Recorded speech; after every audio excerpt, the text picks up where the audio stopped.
Hi, it's Marie Hopkinson here. Welcome back to Chinese Medicine Study Buddy, and I thought I'd do a really quick video for students to give you some tips about how to stop procrastination right now, how to deal with procrastination.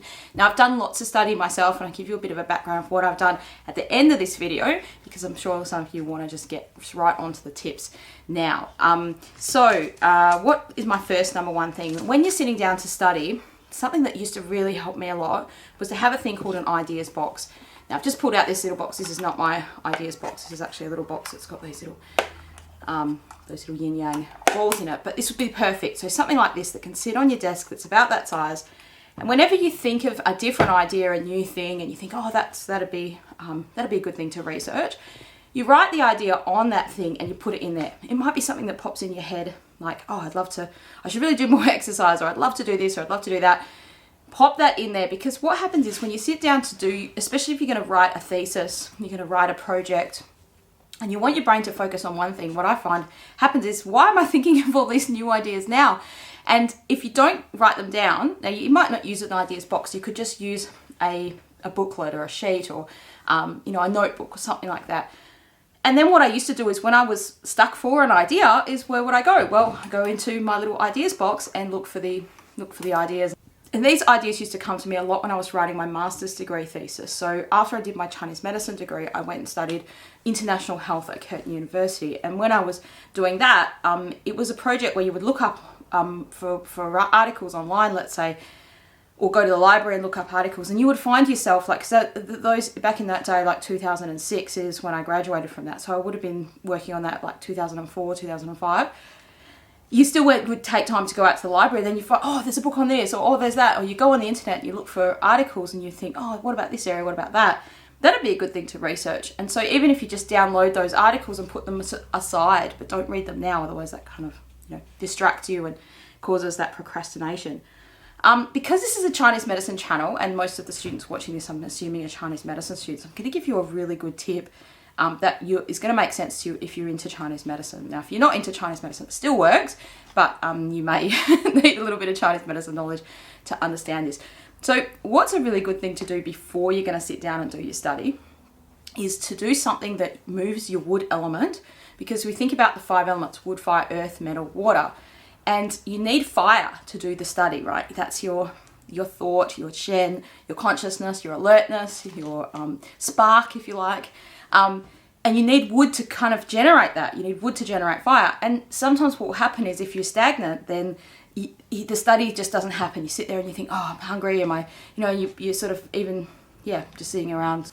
So something I used to do when I was in high school, and this is before I knew about Chinese medicine, is one of my maths teachers actually said to me when I was doing TEE maths, like, if you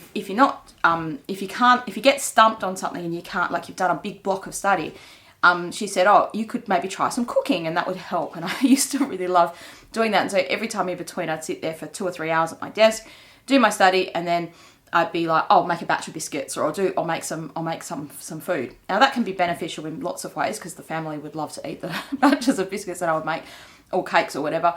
And it stimulates your creativity, which is also your wood. That's your wood element. So by moving wood, we can think of exercise, singing, laughing. Those 3 things definitely move energy. And you'll often find you get your most passionate, creative moments after that you've done exercise.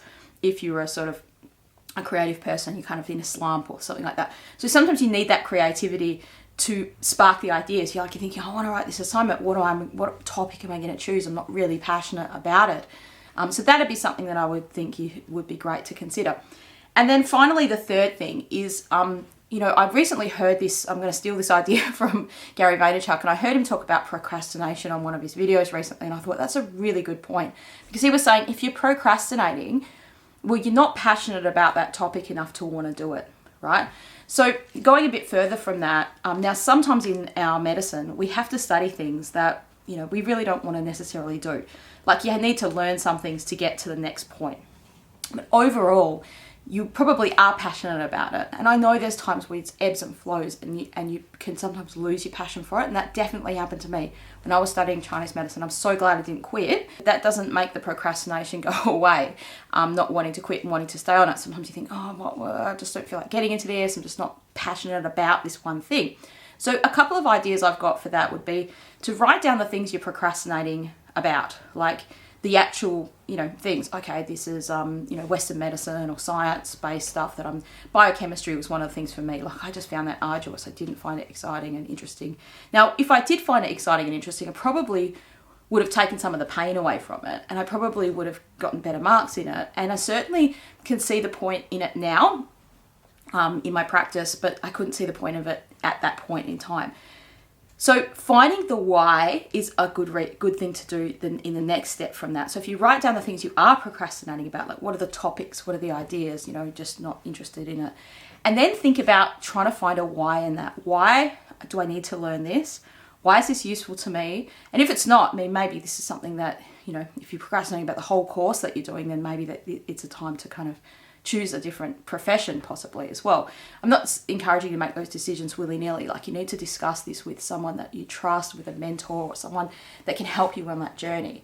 I remember when I was back in college, so I was very young when I studied Chinese medicine. I was 17, just finished high school. So I turned 18 after a couple of months of starting.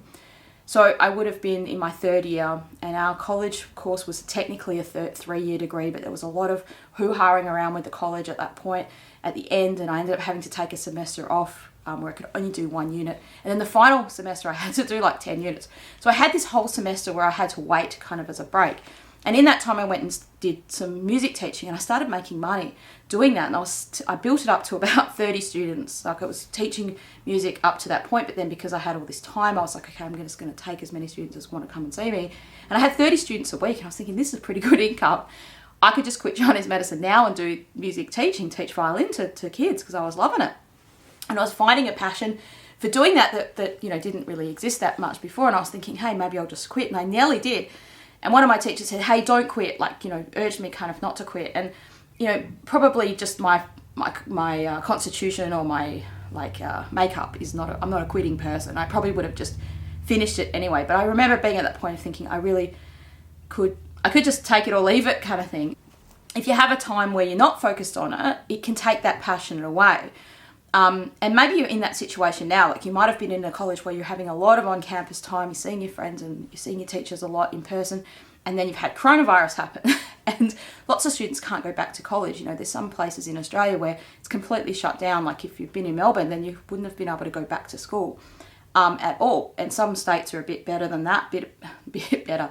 They've got, more opportunity depending on where you are. And then all over the world, there's all different situations as well. So I guess I'm making this video, one, because I want to encourage you, if you started this journey, just keep going. It's worth it. It's a great profession to be in.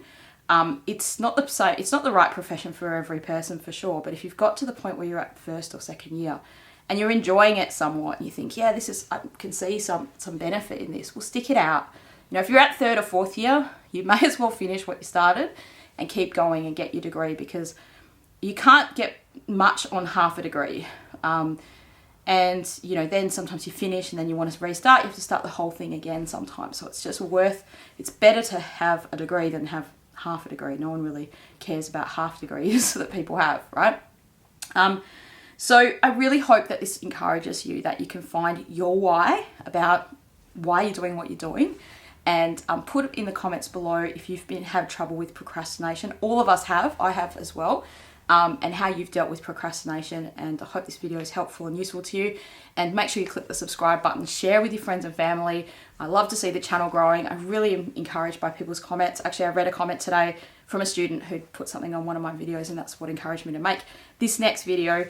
So I love your ideas. I love to read your comments. It encourages me that this is actually helping people, because I'm a person that doesn't always comment on stuff. You scroll, you read things. But it's great to read those. I'm encouraged by you saying that it's helped you. And if it hasn't, it helps me improve. Some people say, oh, the video's too long. Some are like, oh, the video's too short. This one will be somewhere in the middle. This is going to be about a 9 or 10 minute video. So I hope you're doing well. And I want to encourage you, stick with it, and let me know in the comments what's helped you with procrastination as well.